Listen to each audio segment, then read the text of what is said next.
All packed up here. Slept okay last night. Not the best pitch on the tent. It was very low on the sides,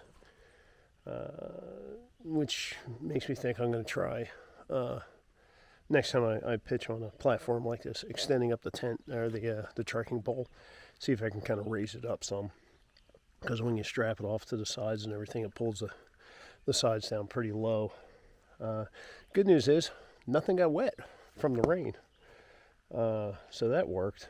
The back side of the tent, I propped up the flaps back there with a couple of sticks, just to lift up the bathtub floor a little bit more and also get some more ventilation.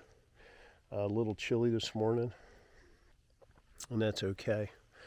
You can see I'm wearing this shirt. I could not bring myself to put on that cold, wet, clammy t-shirt, so I'll wear this today.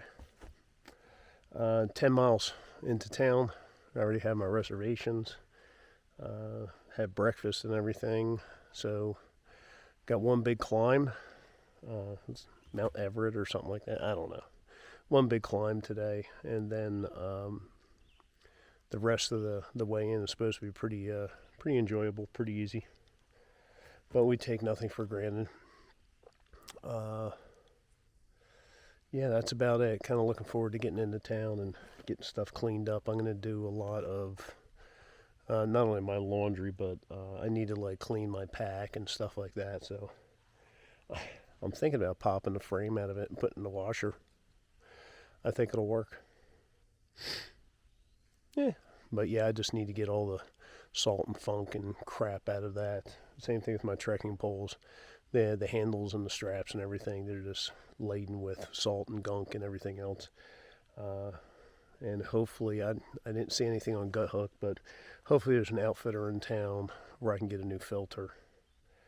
I'm really hoping I can get a B-free and I don't have to switch over to a Sawyer or something else. Fingers crossed. All right, well, I'm going to go make use of the privy, and then we'll get on trail. All right, well, here we go. Got a little 0.2 walk out of the campground area here. my pack feels so unbelievably light because I've got a liter of water and really no food. I mean, I've got one ramen pack. There's a bunch of plastic bags in my food bag, and got some snack bars like Kind bars or the Aldi version of a Cliff Bar. Tell you, on this little adventure, glad I've discovered Aldi. It's a good place. Good place to get your resupply food. Save a lot of money. Their little meat stick things that they've got, pretty inexpensive, very tasty. And they have a beef and I guess a turkey version. I got the turkey ones last time. I'm not a fan of the texture. But they also have those small smoked sausage kind of snack sticks. And those are really good. And they're white chocolate macadamia Cliff Bar things. Very tasty. So definitely recommend them if you're looking for some backpacking food. All right. Knee's a little sore today. I don't know if I slept on it wrong or overused it yesterday. It's a little sore. Actually, I'm going to stop and readjust my brace here. That might have something to do with it. Some of my initial, thoughts of being a total gram weenie. I only wrapped some Loco tape or around the pen, and brought that with me. And then after an injury back there in the Smokies. And my wife sent the entire roll out here with me, and this is what I've got left. And there have been places along the way to buy Leukotape, different outfitters. But yeah, honestly, if you're doing a through hike, don't worry about being a gram weenie. Just bring the whole fucking thing from the start. You're going to use it. Whether if it's repairs or for your feet or whatever, you're going to use your Leukotape. Just bring it all.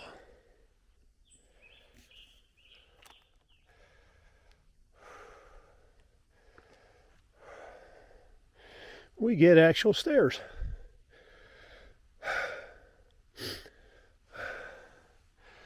Getting a little sporty up there. Actually, it hasn't been that bad. Definitely been up worse. Well, I think I'm almost to the summit. It didn't turn out to be as nearly as hard as I thought it was going to be. Looking at Gut Hook. Actually, it's been quite enjoyable. I will say this, though, and this isn't really a good example, but it looks like, you know how people walk around the side there. Some of the steeper rock faces down there, that of course they want you to go over with the trail. People have walked around. Some of them, that's what I did, is I walked around like that, because these rocks are still wet, damp, moss covered, and my feet have slipped a few times, and my trekking poles too. So, better to err on the side of caution and walk around what I don't need to risk than to go up that hazard unnecessarily. It's a marathon, trying to stay healthy, getting close to the finish line. Yeah, I mean, you can see right there, you know, standing water on some of these rocks. And you can see here where people walk up around the side. And at least that way your trekking poles can dig in. And you're walking on a little bit better surface than a wet rock. Is it cheating? I don't know. Is it smart? I think so. All right, almost there.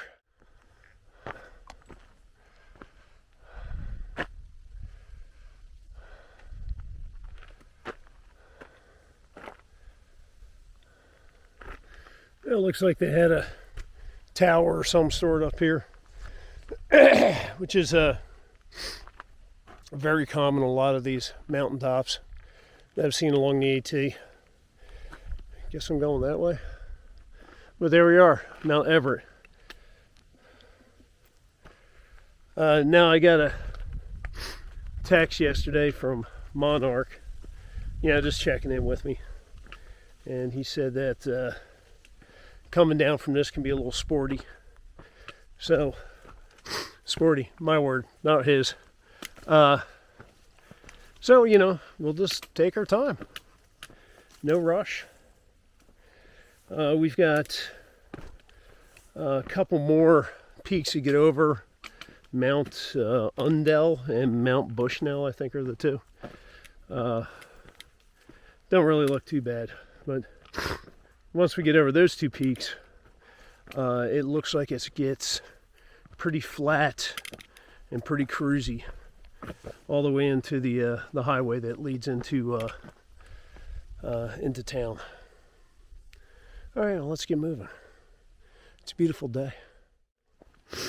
So one thing that I haven't talked about is the evolution of the sandwich along the Appalachian Trail. So, those good old wonderful things that come on the long roll, places at Subway and Jersey Mike's and, Jimmy John's all sell. So starting off, it was like a sub sandwich, something like that. And that stayed pretty consistent. And then you get up towards Pennsylvania, and now you got hoagies. And that's what I'm used to. That's what I grew up calling them, and that's what I still call them. They're hoagies. And that progressed for a little bit. And you get to New York, And now they're heroes. It's a hero. Okay, well, I dealt with the hero crap for a bit doing the deli blaze. But now we're up here in New England. And they're called grinders. A grinder. I'm sorry. I will not walk into a deli and ask for a grinder. It sounds like I'm asking for gay sex. It just, it just seems weird. And I got it. The grinder sandwich was around a lot longer than the grinder website. But regardless, just feels a little weird. So, I'll call it a sub. I'll call it a hero. Definitely call it a hoagie, but I'm not going to call it a frickin' grinder, man. So who knows what it'll be called by the time we get to Maine. It might have a totally new name. You know, those maniacs are a little weird anyway.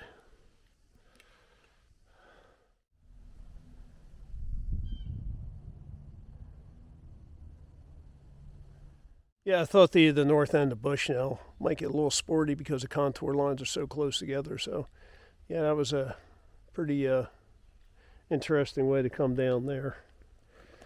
It was just kind of controlling yourself on the way down. Hopefully you don't slide down the rock face. You know, one thing's for sure, doing some of these downhills like that, I'm impressed with the grip of some of these shoes. Holy cow. But even still, I'm not going to give them 100% confidence. Definitely not. Always err on the side of caution. Well, that was a long, slow downhill off of Bushnell. Definitely you have to take your time on that one, not rush it. Actually, they had some stairs built in there from stone, and my left foot came down on, I think it's just a bunch of, forest stuff, the crushed leaves, pine needles, all that stuff, and it just shot my foot out. So I just sat down on the stair instead of trying to fight it. It's okay, no damage. But I think we are, famous last words though, but I think we're done with the downhill. Might have just little stuff here and there, but I think we're kind of down to the forest floor, which is good, because now starts the more or less flat out cruisy stuff all the way into town, which I think we probably have about 5 miles. Well, we'll take our time. Probably going to stop and take a break here in a minute, give my knee a rest. As soon as I can find a nice comfortable rock. And yeah, just take a moment and readjust my brace and do all that stuff. Let me show you what we got going on now.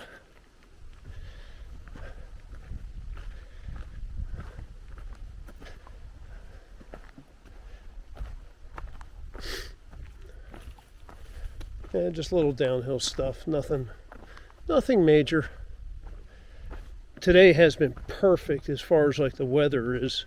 It's, especially up there along the ridgeline, it's nice and crisp. You got these breezes blowing, keeping everything nice and cooled off. It's fantastic, and it's such a nice, refreshing break from those 90-degree temps we were hitting. God, they were just really rough. Hopefully we're going to have some good weather like this in the days ahead.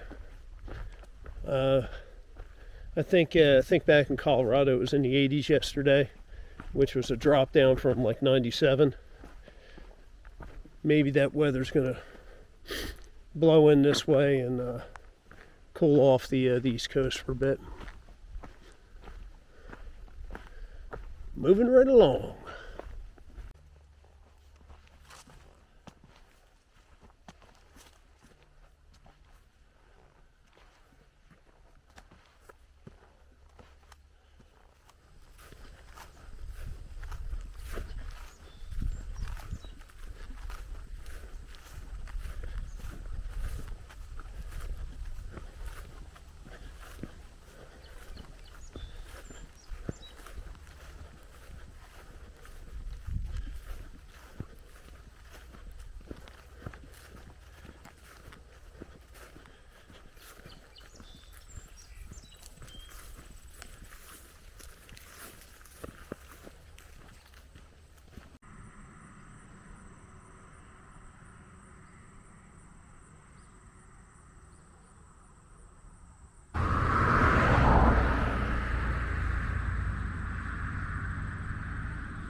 All right, and the quality in here in Great Barrington, just what I need. The only drawback is they do not have guest laundry, and evidently there's no more laundromats in town either. So I guess I'll do something in the sink. The manager said because I'm on the backside, he'd be okay if I draped it over the railing there to dry it off. But luckily, I've got some extra Dr. Bronner soap and be washing some socks and shirts and everything else. But in the meantime, I'm going to get cleaned up and get some food. All right. I don't know if I'll be back or not. We'll see. And if I'm not, talk to you when we get back on trail.